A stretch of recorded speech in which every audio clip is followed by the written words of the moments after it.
Doctor Tariq साहब, कल जो केस लगा हुआ है, कल कौमी असम्बली भी आपने बुला ली है, तो क्या अभी ये मैच चलेगा ऐसे ही जैसे पिछले कई दिनों से चल रहा है?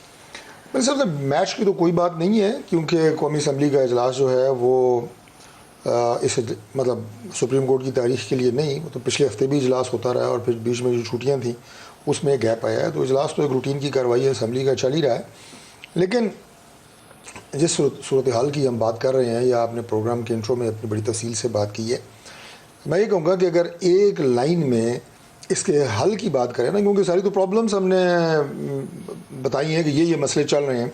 सलूशन क्या है? सलूशन इसका ये है कि आइन में जिस का जो इख्तियार लिखा हुआ है उसके अंदर रह के काम करें, कोई तकलीफ नहीं होगी ना। सर, ये तो बड़े एक आइडियल सिनेरियो की बात कर रहे हैं ना, उस आइडियल सिनेरियो से हम बहुत दूर जा चुके हैं। अभी आपकी लड़ाई है और वो सीधी मरियम के आके बयान देखें तो नज़र आ रही है, लेकिन समहाउ आपकी पीडीएम के अंदर भी मरियम टेक ऑन कर रही है जुडिशरी को। Is it a strategy?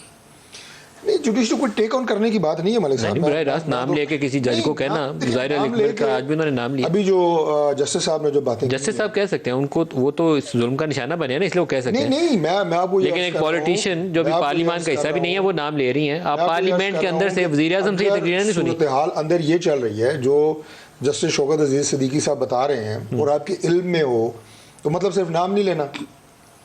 सियासी लोगों को आप फांसियाँ लगा दें, सियासी लोगों को आप जनाब इन केसेस पे जिनका अभी जस्टिस साहब खुद ऐनी गवाह मौजूद हैं शवाहिद के साथ, उन पे आप प्राइम मिनिस्टर को डिस्क्वालीफाई करके घर भेज दें, उसकी बेगुनाह की बेटी को पकड़ लें, दो दफ़ा जेलों में डालें, सिर्फ नाम नहीं लेना।